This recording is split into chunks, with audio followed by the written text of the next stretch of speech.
अज्ञानतिमिरान्धस्य ज्ञानाञ्जनशलाकया चक्षुरुन्मीलितं येन तस्मै श्रीगुरुवे नमः। वाञ्छाकल्पतरुभ्यश्च कृपा सिन्धुभ्यैव च पतितानां पावनेभ्यो वैष्णवेभ्यो नमो नमः। श्रीकृष्ण चैतन्य प्रभो नित्यानंद श्री अद्वैत गदाधर शिवसदि गौरभक्तवृंद। हरे कृष्ण कृष्ण कृष्ण हरे हरे, हरे राम राम राम हरे हरे। हरे कृष्णा। कल के प्रसंग में हमारा शरीर तत्व के अंदर जो हमने स्थूल शरीर के बारे में बात की थी वो पूरी हुई। अभी आज हम लोग सूक्ष्म शरीर के तत्व में प्रवेश कर रहे हैं। तो मेरा आपसे आग्रह है, आपसे विनय है कि थोड़ा सा और अधिक एकाग्रता से इस बात को श्रवण करेंगे, तभी इस बात को आप आत्मसात कर पाएंगे, हृदयंगम कर पाएंगे। और ये मानिए बिल्कुल सच है ये बात कि हमारी इसको जाने बिना गति नहीं है, क्योंकि हमारे को इस शरीर के साथ जो छोड़ के जाना है वो इसी के सूक्ष्म शरीर के साथ ही जाना है। अगले शरीर में इस सूक्ष्म शरीर के साथ ही जाना है। तो फिर हमें तैयारी तो करनी होगी ना कि हमको अपने साथ क्या लेकर जाना है। और इसकी तैयारी के लिए जो इसमें, इसीलिए इस तैयारी के अंदर ही बहुत सारी बातें आ जाती हैं कि पहले हम समझ लें कि क्या चीज़ हमारे साथ जाएगी, है ना। तो इसके इसी संबंध में एक थोड़ा सा इम्पॉर्टेंट पॉइंट है जो मैं आपके साथ शेयर करूंगा, क्योंकि इस जगत में चाहे यहाँ की बात करें चाहे हम परमार्थ की बात करें, है ना, सब जगह साधन एक ही है। सबसे पहला साधन एक ही बताया गया है, वो है श्रवण। चाहे हम ज्ञान मार्गी हों, चाहे कर्म मार्गी हों, कुछ भी हो या भक्ति करें, श्रवण करना होगा पूरी श्रद्धा के साथ। श्रवण की कंडीशन बताई पूरी श्रद्धा के साथ। अब श्रद्धा क्या है ये हम आगे इसकी चर्चा करेंगे डिटेल में, लेकिन अभी हम मान लें कि हमें श्रवण करना है। तो श्रवण से होता क्या है? श्रवण से होता है जो कर्णेंद्रिय है, हमारी कर्ण है, इसके माध्यम से जो भी बातें हैं, पाप है या पुण्य है, जो हमारे पाप और पुण्य का उदय कराएगा, वो सारी बातें हमारे हृदय क्षेत्र में प्रवेश करती है ना। चाहे वो जागतिक विद्या हो, चाहे वो श्रीमद् भगवद गीता का दिव्य ज्ञान हो।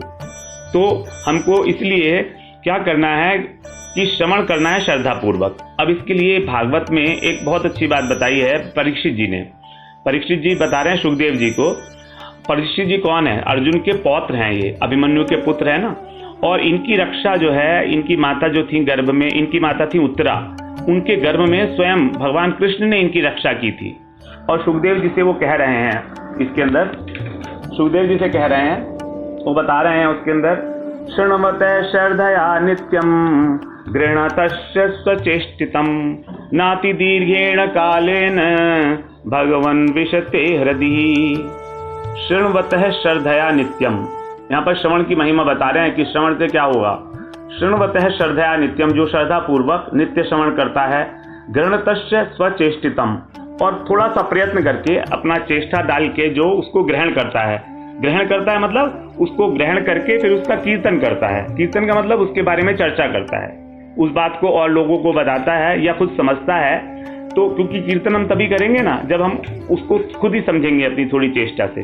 तो थोड़ी सी चेष्टा करके भी जो भी है हमारे पास, जितनी भी हम कर सकते हैं, नाति दीर्घेण कालेन, बिना किसी विलंब के, बहुत शीघ्र ही भगवान विशते हृदय, भगवान हृदय में आकर बैठ जाते हैं। श्रवण मात्र से अगर हम उसकी चेष्टा पूर्वक, श्रद्धा से और चेष्टा पूर्वक श्रवण कर रहे हैं तो भगवान हृदय में आके बैठ जाते हैं। इसके लिए हमें कोई प्रयास नहीं करना होगा।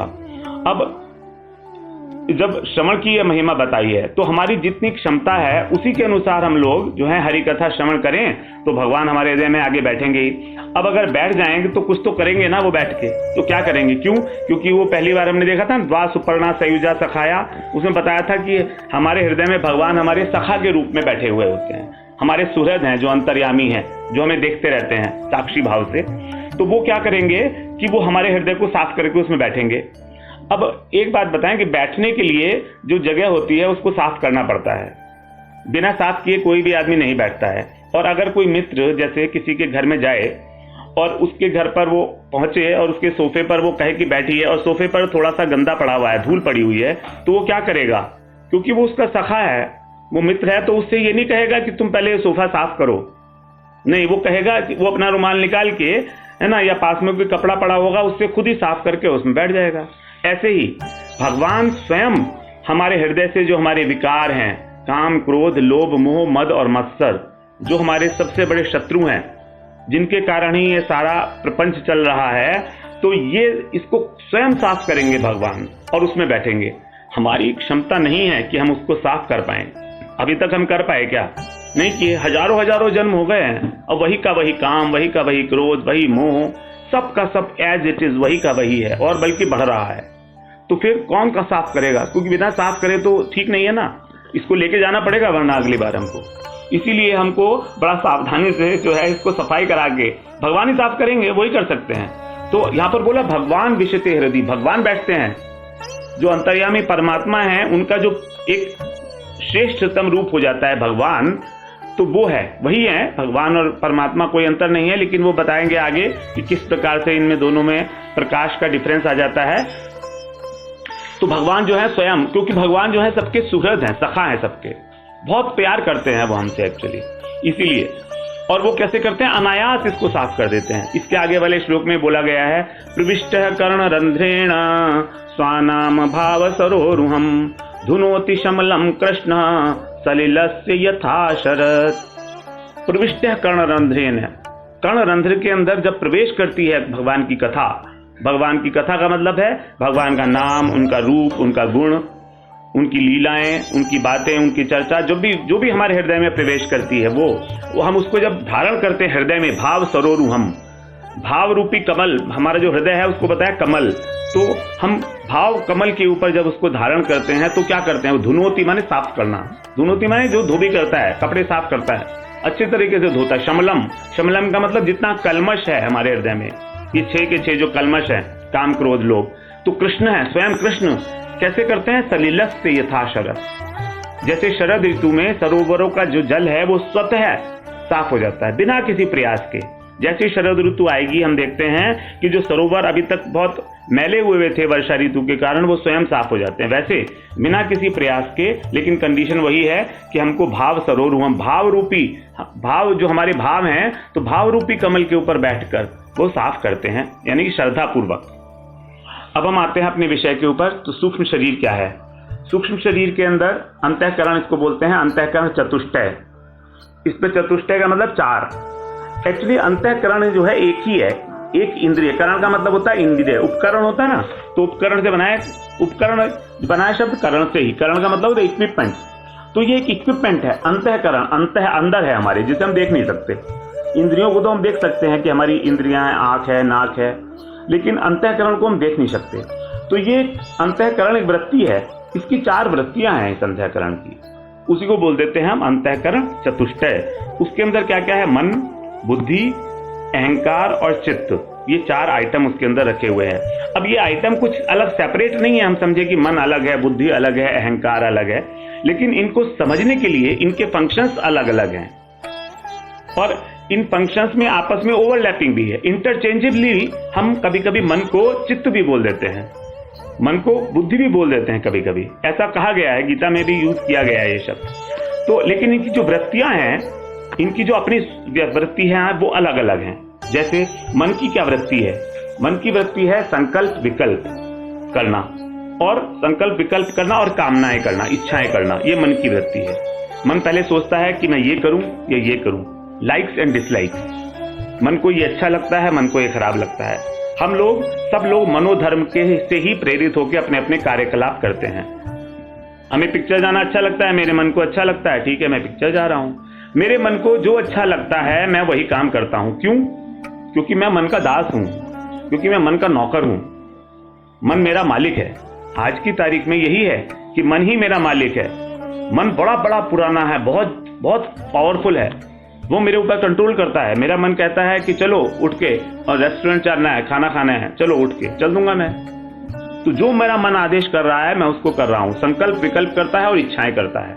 इस दुनिया की ये चीज मेरे पास नहीं है, ये चाहिए मुझे, ये चाहिए मुझे, ये चाहिए, इसकी इच्छाएं कभी खत्म होने वाली नहीं है। ये इसका कोई दोष नहीं है, ये इसका वृत्ति है, इसका स्वभाव है, इसका एक कारण है। जो भगवान ने हमको एक स्वभाव दिया है, इसका एक कारण है, वो अभी हम समझ लेंगे। तो मन को बोलेंगे हम अंतःकरण की जो संकल्पात्मक वृत्ति है उसको बोलते हैं हम मन। ठीक है। अब आता है बुद्धि। बुद्धि होती है निश्चयात्मक, इसकी वृत्ति है निश्चयात्मक। इसके भी कई सारे कार्य हैं। ये विचार कर सकती है, विवेकपूर्ण विचार कर सकती है, सोच सकती है किसी के बारे में। उसके बाद फिर संशय कर सकती है किसी की बात के ऊपर। उसके बाद फिर विपरीत बुद्धि भी होती है। विपरीत विचार, एक विचार है उसके विपरीत विचार ये वो भी करती है। और सारी बातें समझ बूझ के अपना जो इसके पास स्टोर हाउस है बैकग्राउंड में, उसके बेसिस पे निर्णय लेती है कि मेरे लिए क्या ठीक है। तो इसको बोलते हैं निश्चयात्मक बुद्धि, निश्चयात्मक वृत्ति, है ना। ये हो गई हमारी निश्चयात्मक, ये निश्चय करती है कि मुझे करना क्या है।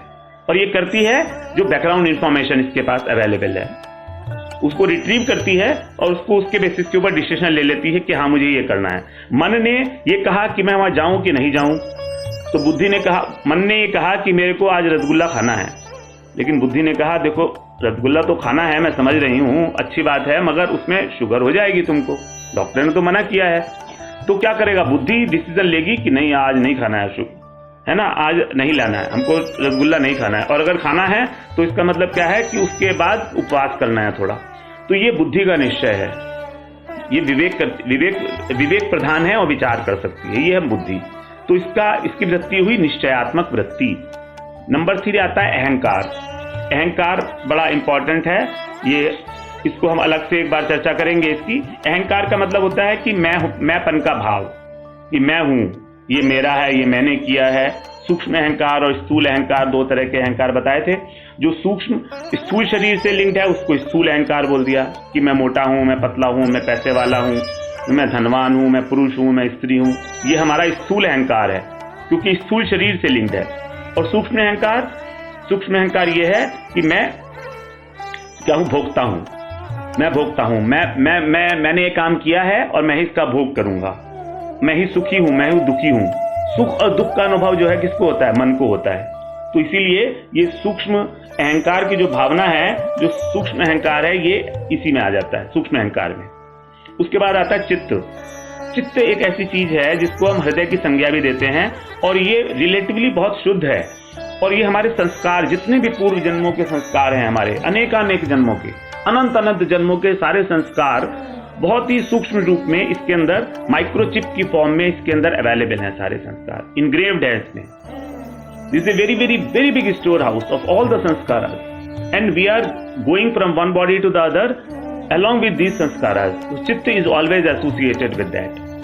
बेसिकली चित्त को भी यहाँ पर ही बोलते हैं चित्त जड़, और चित्त जड़ ग्रंथि जो होती है एक हमारी, तो यहीं पर ही है वो चित्त जड़ ग्रंथि। इसी का हमें भेदन करना होता है। भगवान की जो प्राप्ति का स्थान है वो भी यही है, चित्त। क्यों? क्योंकि हृदय है ना, हृदय के अंदर क्या करते हैं, भावों को धारण करने का स्थान भी यही है, चित्त। जैसे काम, क्रोध, लोभ, मोह, ये कहाँ रहते हैं, ये चित्त में ही रहते हैं। यही हमारा चित्त को मलिन किए हुए हैं। जो हम बोलते हैं ना चित्त मलिन है, उसको चित्त शुद्धि करनी है। चित्त शुद्धि का मतलब यही है कि कामनाएं, वासनाएं जितनी भी हैं और उनसे एसोसिएटेड जो हमारी चीजें हैं वो सबको सफाई करनी है। तो यहाँ पर चित्त शुद्धि होती है। तो ये जो है इसमें क्या है, क्योंकि बहुत सारा स्टोर हाउस है तो इसलिए इसकी वृत्ति है स्मरणात्मक, स्मरण करता है। ये किसी भी जो बात हमने पुराने समय में देखी हुई है उसका स्मरण यहाँ पर होता है। तो जब हम किसी का स्मरण करते हैं, जो अपने आप होता है स्मरण, तो वो स्मरण उसी बात का होगा जो हमने पीछे अनुभव में ले चुके हैं। तो सारे अनुभव जो हैं हमारे, वो इस चित्त के अंदर एनग्रेव्ड हैं और कभी भी वो एक्टिवेट हो जाते हैं। जैसे ही हमारी अनुकूल कोई बाहर आउटसाइड स्टिमुलाई होगा उस तरह का, तो उसको देख के हमारा जो पुराना भाव है, अनुभव, वो एक्टिवेट हो जाता है स्मरण की फॉर्म में। भावों को धारण करने का स्थान, भगवान की उपलब्धि का स्थान, हमारे संस्कारों के रहने का स्थान, हमारी स्मरण का हमारा स्थान, ये सब यही है। चित्त चिंतन करता है। चित्त क्या करता है, चिंतन, और मन क्या करता है, मनन। दोनों में थोड़ा सा अंतर है। मनन करता है और ये चिंतन करता है चित्त। इस प्रकार से ये हमारे 4 हो गए जो हमारा अंतःकरण चतुष्टय है। अब इसमें हम थोड़ा सा मन के ऊपर बात कर लेते हैं कि मन क्या है। तो मन के बारे में हमें अगर समझना है तो फिर भगवान ने जो गीता में कहा है उसी के ऊपर हम लोग समझने की उसको कोशिश करते हैं। भगवान ने बोला है 6ठे अध्याय में 34वें श्लोक में बोल रहे हैं भगवान, क्या है? चंचलम ही मनः कृष्ण प्रमाथि बलवत दृढ़म तस्याहम निग्रहम मन्ये वायुरिव सुदुष्करम। चंचलम ही मनः कृष्ण, हे कृष्ण ये जो मन है बहुत चंचल है। ही का मतलब है निश्चय ही, निश्चयात्मक अर्थ में आता है कि इसमें कोई शक नहीं है कि मन बहुत चंचल है, प्रमाथी है। पहला इसका विशेषण दिया चंचलता, नंबर 2 प्रमाथी, नंबर 3 बलवान बलवत, नंबर 4 दृढ़म। ये इसकी 4 जो हैं विशेषण दिए गए हैं। और इसलिए तस्याहम, इसलिए मैं ऐसा सोचता हूं कि निग्रह में इसको वश में करना, इसका निग्रह करना वो कैसा है? वायु रिव सुदुष्करम, वायु की भांति जो है बहुत सुदुष्कर, बहुत कठिन काम है। मन का निग्रह करना, मन को वश में करना बहुत मुश्किल का काम है। यहां तक भी कहा गया है कि जो मन है कि मन से ही बंधन और मोक्ष है, मन ही हमारे बंधन और मोक्ष का कारण है, यहां तक भी कह दिया गया है। फिर इससे पहले एक बात देख लें कि इनका मन, बुद्धि, अहंकार, चित्त, आत्मा, शरीर, इन सब का आपस में रिलेटिवली इसको अगर हमें समझना है तो हम कैसे समझेंगे उसको? तो उसमें एक कठोपनिषद में एक एनालॉजी दी गई है, that is a very nice analogy. उसमें बताया है आत्मनम रथिनम विद्धि शरीरम रथम एवच।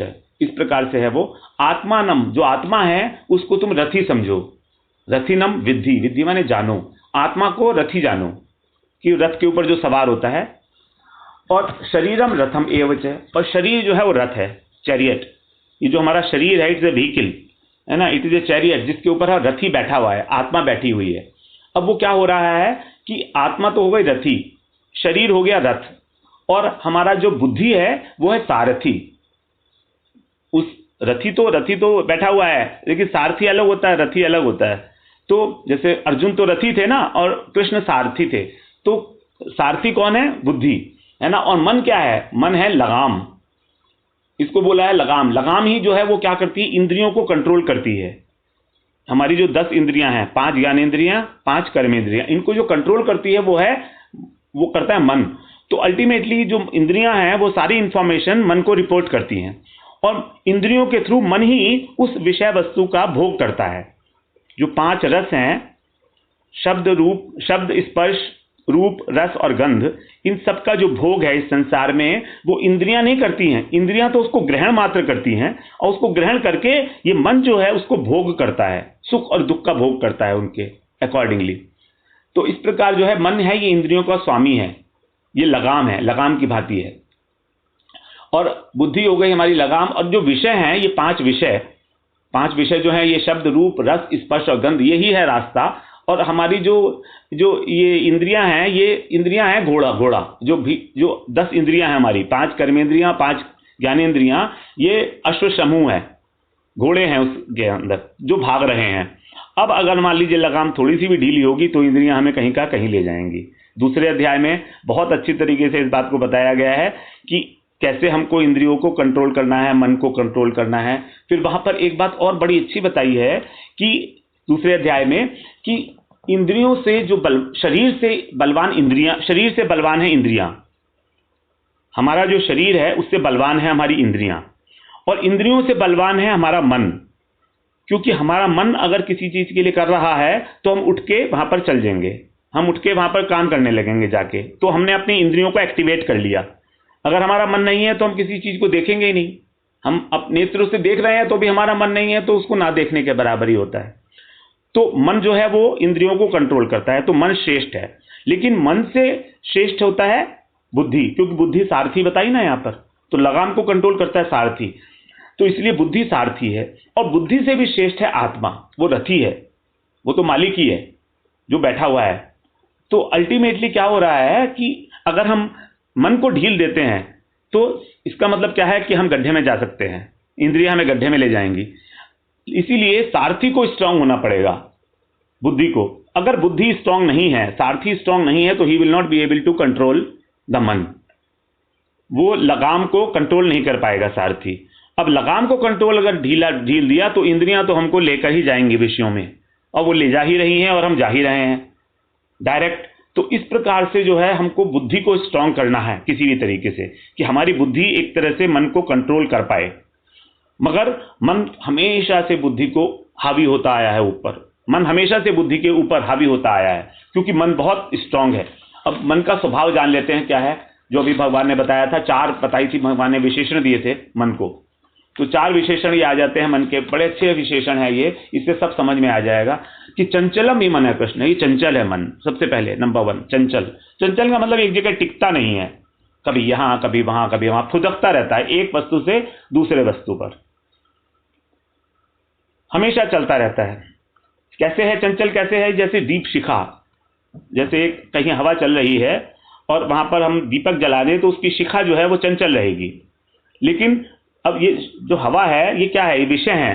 तो इस संसार में सब जगह हम सर्वत्र देख रहे हैं विषय ही विषय हैं, सब जगह सुबह से शाम तक हम लोग विषयों का भोग करते हैं, और फोर्सिबली करते हैं, कंपल्सरीली करते हैं, नहीं चाहे तो भी करना पड़ रहा है। आंखें खुली हैं तो भोग हो रहा है, विषय का भोग हो रहा है, क्योंकि इंद्रियां उसको ग्रहण कर रही हैं, कान सुन रहे हैं। तो हम लोग इंद्रियों का भोग लगातार कर रहे हैं, और इस विषयों की जो आंधी चली हुई है, इसके अंदर हमारा मन हमेशा चंचल रहता है, हमेशा चंचलता को प्राप्त हो जाता है। तो इसको करना क्या है, हमें स्थिर करना है नंबर 1, वो भी देखेंगे कैसे होगा। तो इसकी पहले हम स्वभाव समझ लें। तो चंचल है मन नंबर 1। नंबर 2 प्रमथनशील है, प्रमाथी। प्रमाथी का मतलब होता है मथानी की तरह से, जैसे हम दही मथते हैं ना, तो दही को जब मथते हैं तो नीचे दही का क्या हालत हो जाती है, बहुत शुद्ध हो जाता है घड़े के अंदर वो। तो प्रमाथी है, मथनी की भांति। तो हमारे जो विषय हैं ये हमारे मन को मथ देते हैं, और इंद्रियों को भी मथ देते हैं ये विषय हम, और हम लोग कुछ नहीं कर पाते, देखते रहते हैं, कुछ नहीं कर पाते। ये इसमें इतना प्रमथन है, मथानी मथ देती है हमको। दूसरे क्या, और ये दोनों इंद्रिय और मन जब दोनों मिल जाते हैं ना, तो हमारी बुद्धि को भी मथ देते हैं, बुद्धि भी भ्रमित कर देते हैं, हमारी बुद्धि भी थोड़ी देर के लिए स्थगित हो जाती है, विवेक से शून्य हो जाती है। फिर इसको बताया बलवान है, बहुत बलवान है। बलवान कैसा है, जैसे मत्त गजराज हाथी होता है, पागल हाथी, पागल हाथी की भांति होता है। वो क्या होता है, अगर उस पर आप अंकुश लगाओगे ना तो भी वो अपनी मनमानी करेगा, और मनमानी करके वो कहां पर जाता है, हम अंकुश लगा रहे हैं बुद्धि का, अंकुश होता है हमारा विवेक, विवेक रूपी अंकुश लगाने पर भी वो कहां जाता है, हमेशा बिहड़ वन में जाना चाहता है, विषयों के वन में, इस विषय रस के अंदर वो घूमना चाहता है हर वक्त, क्योंकि उसका वही तक वही करता आया है अभी तक, अब वो वही कर रहा है। इतना बलवान हो चुका है करोड़ों करोड़ों वर्षों से, कि मनुष्य अगर चाहे तो भी प्रयत्न पूर्वक भी इसको अपने अधीन करने में वो अपने को सक्षम नहीं पाता है। इतना बलवान है ये मन की सारी स्वभाव है। और हमें जब स्वभाव पता लगेगा तभी तो हम सोचेंगे ना कि इसको कंट्रोल में कैसे लाएंगे। जब हमें स्वभाव ही नहीं पता होगा तो हम कैसे करेंगे। तो इसीलिए मन को बहुत बलवान बताया गया है। और दूसरा क्या है, दृढ़ है। दृढ़ का मतलब यह है कि जिस चीज को ये पकड़ता है मन, उसको छोड़ता नहीं है, किसी भी विषय को पकड़ लेता है। जैसे कोई चीज इसे पसंद आ गई तो बस मुझे चाहिए ही चाहिए, इतना दुराग्रही है कि उसको ऐसे पकड़ता है। जैसे इसकी उपमा दी गई है गोह। एक गोह होता है, तंतु नाग होता है, एक तरह का सर्प होता है। वो एक किसी चीज को पकड़ लेता है ना, तो उसके साथ तदाकार हो जाता है। वो उसकी अपनी सत्ता ही उसमें विलीन हो जाती है, दोनों एक ही हो जाते हैं। तो इसी तरह से मन हमारा जो है उस विषय के अंदर, जैसे मान लीजिए एक पर्टिकुलर मोबाइल है, कहीं देखा हमने, तो उसमें इतने खो जाएंगे कि बस उसी पे लगा रहेगा, वही रात दिन सोचेगा, रात दिन उसी का स्मरण करेगा मन कि मेरे को तो वही मोबाइल चाहिए। तो उसके साथ तदाकारता हो जाती है उसके अंदर। तो इतना दृढ़ है कि उससे इसको विषयों से छुड़ाना बहुत बहुत मुश्किल है। तभी कह रहे हैं अर्जुन, यहाँ पर कह रहे हैं वायु रिव सुदुष्करम, कि वायु की तरह सुदुष्कर है। दुष्कर नहीं है, सुदुष्करम, सुष्ठु रूप से दुष्कर है, बिल्कुल इम्पॉसिबल है। हाथ खड़े कर दिए यहाँ पर अर्जुन ने भगवान के सामने कि आप कह रहे हो कि ध्यान योग कर, मन को नियम आसन प्राणायाम ये सारी चीजें कर। 6ठे अध्याय में बताया है ना, सारा पूरा अष्टांग योग का वर्णन किया है भगवान ने। तो अष्टांग योग में भगवान ने ये कहा था तू अपने मन को संयत कर, ये कर वो कर, अष्टांग योग का पूरा वर्णन है। तो वहां बता रहा है कि मेरे से नहीं होगा ये सब कुछ, मैं नहीं कर सकता हूं। अर्जुन तो कर सकते थे, लेकिन वो हमारे लिए कह रहे हैं। तो इस प्रकार से मन इतना दृढ़ है, इतना बलवान है, इतना प्रमथनशील है और इतना चंचल है। अब क्या करें फिर? और साथ में फिर बता रहे हैं कि चंचलम ही मनः कृष्ण, क्या है आगे? चंचलम ही मनः कृष्ण प्रमाथि बलवत दृढ़म, है ना। और वायुरिव सुदुष्करम। वायुरिव मतलब वायु दो प्रकार की, बाहर की वायु और अंदर की वायु। जैसे हम लोग श्वास प्रश्वास लेते हैं तो क्या है, हम इसकी वायु को कंट्रोल नहीं कर सकते। हम चाहें कि हम सांस ना लें बिना नाक को बंद किए तो श्वास आएगा ही आएगा, ऑटोमेटिक है, उसको हम रोक नहीं सकते। तो श्वास की जो प्रक्रिया है वायु की, वो अपने आप चल रही है, उसको हम कितना चाहें नहीं रोक सकते। और बाहर का जो वायु है, आंधी आई है तो क्या हम आंधी को रोक सकते हैं? नहीं रोक सकते, आंधी को नहीं रोक सकते आप। तो इसीलिए इसकी वायु से उपमा दी गई। और साथ में फिर बताया, जब संबोधन करते हैं ना अर्जुन, तो बड़ा अच्छा संबोधन किया है, कृष्ण कृष्ण बोल दिया। कृष्ण का मतलब क्या है? जो आकर्षित करते हैं। कृष्ण का मतलब होता है आकर्षण और नौ का मतलब होता है आनंद। तो जो आकर्षित करके हमें आनंद देते हैं वही है कृष्ण। तो इसमें कृष्ण शब्द बोला कि तुम मेरे मन को आकर्षित कर लो, इसीलिए मैं इस मन को तुम्हें सरेंडर कर रहा हूं। कृष्ण शब्द का उच्चारण बड़ा महत्वपूर्ण है। गीता में एक एक संबोधन जो दिया गया है, जो अर्जुन ने दिया या जो कृष्ण ने दिया, बहुत बहुत मायने रखता है वो हमारे लिए। तो यहां पर कह रहे हैं कि मन का सॉल्यूशन क्या है वो भी उन्होंने बता दिया कृष्ण शब्द में, कि तुम इस मन को आकर्षित कर लो किसी प्रकार से, तब ये शायद संभव हो पाएगा। यानी कि मैं तो आपको शरणागत हो गया हूं, अब मेरे से नहीं होने वाला है, तुम इसका आकर्षण करो, तब ये कंट्रोल हो पाएगा। तो आज इतना ही रखते हैं, फिर आगे हम चर्चा करेंगे कि उसके अगला वाला जो श्लोक भगवान ने बताया था कि किस प्रकार से इसको हम वश में कर सकते हैं। और इसके बाद फिर हम आएंगे बुद्धि तत्व के ऊपर कि बुद्धि क्या है, फिर अहंकार, उसके बाद चित्त पर आएंगे। ठीक है। वांछा कल्पतरुभ्यश्च कृपा सिंधुभ्य एव च पतितानां पावनेभ्यो वैष्णवेभ्यो नमो नमः।